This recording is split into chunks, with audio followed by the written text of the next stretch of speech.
నమస్తే, welcome to Suman TV. నేను మీ యామ్ని. ప్రస్తుతం మనతో ఉన్నారు ప్రముఖ ఆధ్యాత్మికవేత్త గురుస్వామి బ్రహ్మశ్రీ రాజన్ నంబూదిరి గారు ఉన్నారు.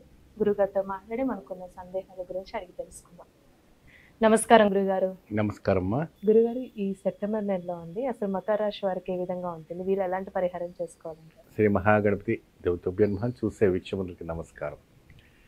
మకర రాశి వారికి మానసికమైనటువంటి కావచ్చు, రుణాలు కావచ్చు, అనేక రకమైనటువంటి ఒత్తిడిలో బాధపడినట్టు వాళ్ళకందరూ కూడా సెప్టెంబర్ మాసంలో చాలా శుభదాయకమైనటువంటి ఒక వార్తలు వినడానికి ఆస్కారం కనపడుతూ ఉంటుంది.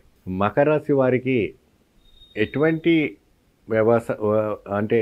వ్యవసాయ రంగంలో ఉన్న వాళ్ళు కానీ, రైతులు కానీ ఏమండి, మరియు కోళ్ళ వ్యాపారంలో ఉన్న వాళ్ళు కానీ, డాక్టర్స్ కానీ, వారికి ఇతర పోలీస్ రంగంలో, అడ్వకేట్స్లో, మీడియా రంగంలో, సినీ తారాలు కావచ్చు, అనేక రకమైనటువంటి ఈ యొక్క రాశిలో ఉన్నటువంటి వాళ్ళు విద్యార్థులు ఏమండి, ఇప్పుడు సెప్టెంబర్ మాసంలో ఎగ్జామ్స్ ఉంటాయి. వాళ్ళకంతా కూడా మంచి మార్క్స్ వస్తాయా, ఎలా వస్తాయి, ఏ విధానంగా వస్తాయని టెన్షన్స్తో బాధ ఎక్కువ ఇదిగా అవుతూ ఉంటారు.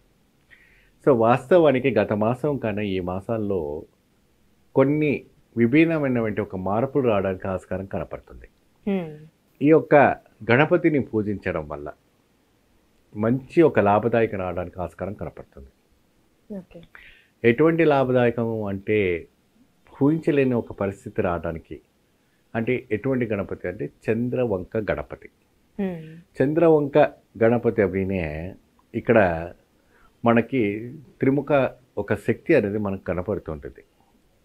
ఉమామహేశ్వరులు ఒక మూలం, గణపతి ఒక ఆది మూలం.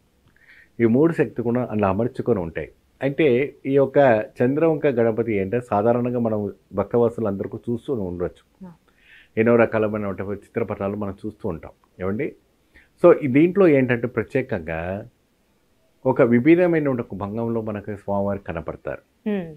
చంద్రుని ధరించుకుంటూ చక్కగా నటరాజును ఒక కోలంలో మనకు కనపడుతుంటారు. ఇది ఎక్కువ శాతం మీకు తంజావూరు సైడు, తిరుచినాపల్లి సైడు ఏమండి, ఆ ఒక స్వామివారి ఒక కోలం ఎక్కువ శాతం మనకి 1000 స్తంభాల గుళ్ళలో కానీ ఇటువంటి నాట్య స్తంభాల గుళ్ళలో మనకు కనపడుతూ ఉంటాయి, నాట్య మండపాలంతా కూడా. సో ఇది ఈ యొక్క గణపతిని మనం పూజించి ఆరాధించడం వల్ల మంచి ఫలితం రావడానికి మకర రాశి వాళ్ళు ఎలా చేయాలంటే, మనకి పరమటి నుంచి తూర్పు పటం పెట్టుకోవాలి. ఒక మండపం పెట్టుకొని చక్కగా ఆరాధించేసి ఏమండి ఒక కలశ స్థాపన చేసుకొని భగవంతుని ఆరాధించుకోవాలి. భగవంతుని పూజించేటప్పుడు ఇక్కడ ఏంటంటే మనకు చిత్రాన్నం నివేదన పెట్టాలి నైవేద్యానికి. అదేంటంటే గురుగారు ఎప్పుడు స్వామివారికి పాయసం పెడతారు, ఏదైనా చక్కెర పాయసం పెడతారు, పాలు పాయసం పెడతారు, అనేక రకమైనటువంటి కదిరిపల పాయసాలు పెడుతూ ఉంటారు.